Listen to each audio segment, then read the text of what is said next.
Hello, I'm Dr. Pierre, Samaan, and it's great being back with you once again. We've been talking about the 4 Ds leading to depression, and we're in our final characteristic or final part, which is despair. And this is part 3 of 3 parts in despair. And I'm going to go fairly quickly on this one, so you'll be able to read the PowerPoint as you take a look at it and rewind if you need to. So excuse me for going fairly quickly, but I'd sure like to get this one through because it's so much that really needs to be said at one time. We're talking about the biblical aspects of despair, examples in the Bible. What does the Bible have to say? What are some of the characters and what did they go through when they were dealing with despair? And that's a beautiful thing about the Bible. It's not one of these books that only cherry picks good things so you'll only see good things. It tells the truth. And the truth that's in there sometimes isn't very pretty. Yet there's lessons in everything. And it's those lessons that we learn that make us stronger, better, more able to carry through with the struggles of our life. So we've talked about the difficulties, the discouragement, the distress, and we're into the despair now, those 4 Ds leading to depression, and how it goes from mild to severe in a sequence of troubles and problems.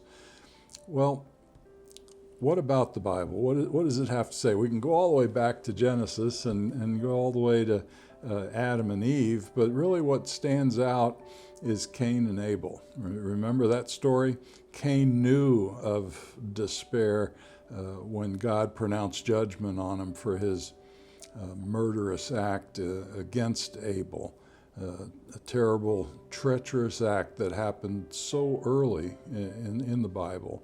Cain said to God, "My punishment is too much. I can't take it. You've thrown me off the land and I can never again face you. I'm a homeless wanderer on earth, and whoever finds me will kill me." Well, that was despair, wouldn't you say? For whatever impulse, whatever terrible judgment he had in doing what he did. Afterwards is when people think about what they did, and afterwards is where the guilt or the shame or the fear takes over. We see that in Hagar as well, the story of Hagar, when she was ejected from Abraham's household because of Sarah's bitter jealousy. Abraham got up early the next morning, got some food together and a canteen of water for Hagar, put them on her back, and sent her away with the child. She wandered off into the desert of Beersheba. When the water was gone, she left the child under a shrub and went off 50 yards or so. She said, "I can't watch my son die." As she sat, she broke into sobs. Not a very good story. Not speaking much of the character of Abraham or Sarah, is it? It's clear from the story that God works despite misguided human efforts. Sarah had no business offering her servant to Abraham, and Abraham had no business sleeping with Hagar. And Sarah was wrong to mistreat her servant as she did. Yet God worked through these situations. Hagar was blessed. Abraham and Sarah were still the recipients of God's promise. God's mercy is great, and his sovereign will is accomplished regardless of human frailty. And you can find that in gotquestions.org. I have the link there. Listen, a lot of people say, "Oh, those bad things happen," and "Oh, what kind of God is that?" God allows us to make mistakes. He allows us a free will to make these choices that may not be good for us, may be bad, because he knows we're going to learn from them. We're going to grow from them. And they're going to help others as well.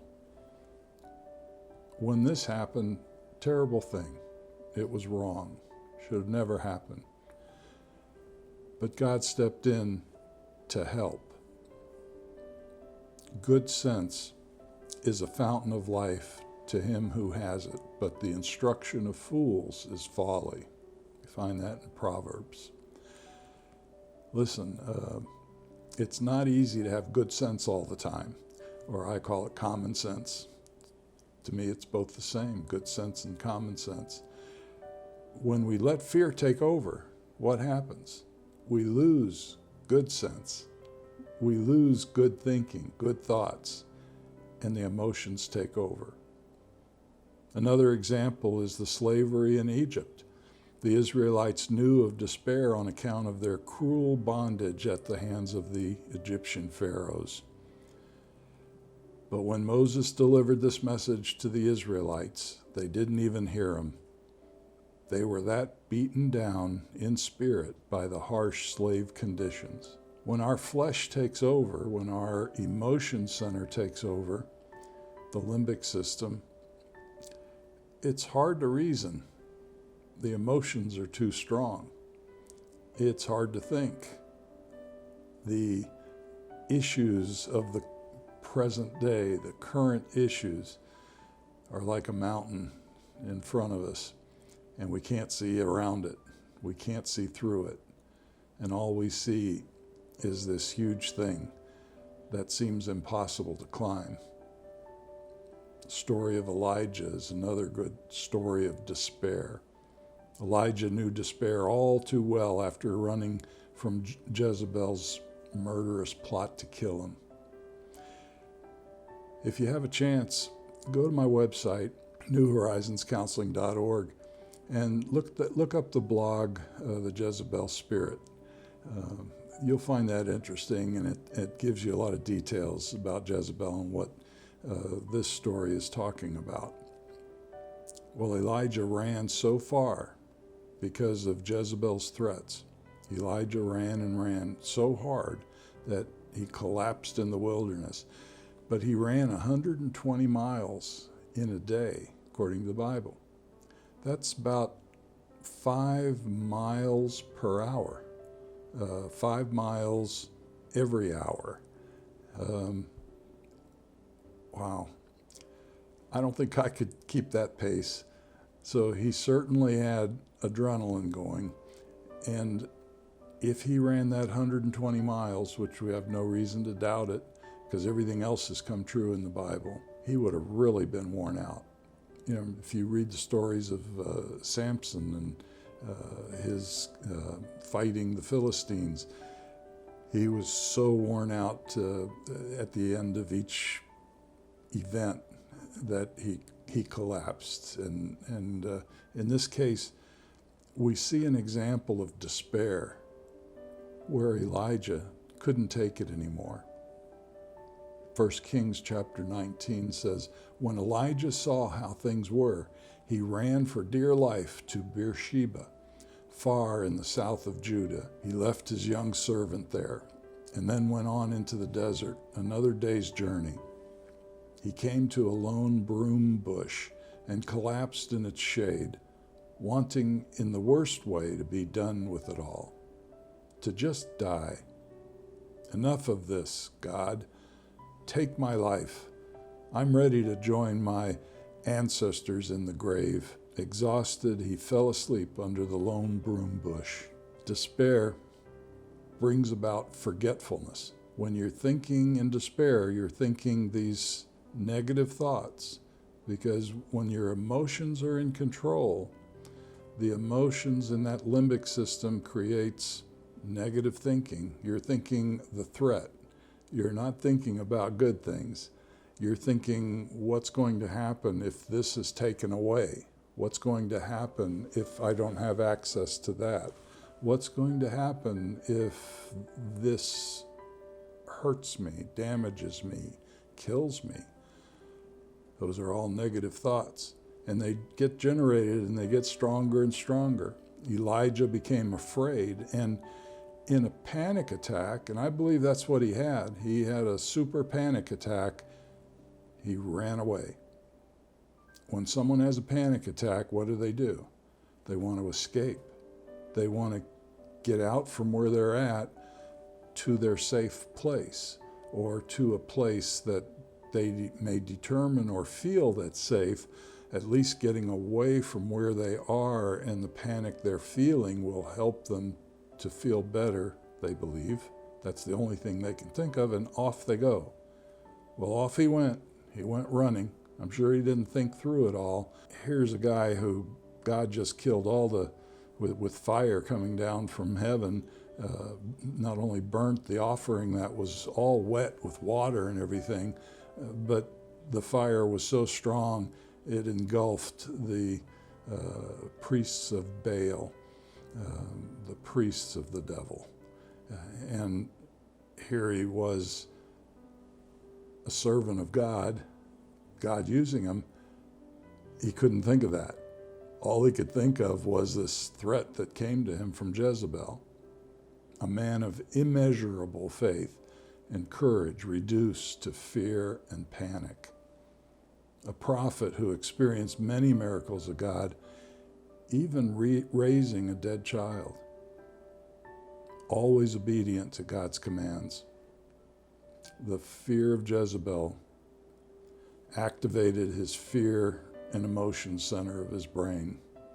And before you know it, all he could think of was, I got to get away. He chose not to remind himself of God's truths. Emotions or the flesh took over. Well, in despair, we all do crazy things. I'm sure all of us has been through some times of despair. Might have been short, might have been longer, and you can't quite think when that happens.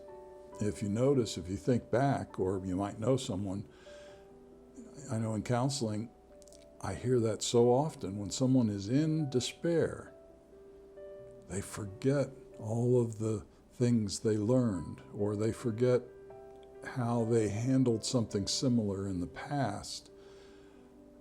And when you tell them, it's, oh, I forgot about that. Or, oh, did I do that? Oh, did that work? And here it comes now, it's shutting down that fear and emotion. Now they're using good sense, and suddenly it's working. They're coming out of the despair. God is there to help us when we go through the 4 Ds leading to depression. We don't have to stay in despair. We don't have to go into depression. But we do have to stay close to God. God didn't punish Elijah because of fear. God met Elijah's needs. He doesn't punish you or I because we're afraid or because we're in the midst of despair. He takes care of us. He meets our needs. And so in Christian counseling or faith-based counseling, we not only address the crisis, but we address right and wrong thinking, and we address those things using examples from the Bible or life examples that help remind us, if we give it to God, if we rest in those truths that He's taught us, because that whole Bible is a lesson book.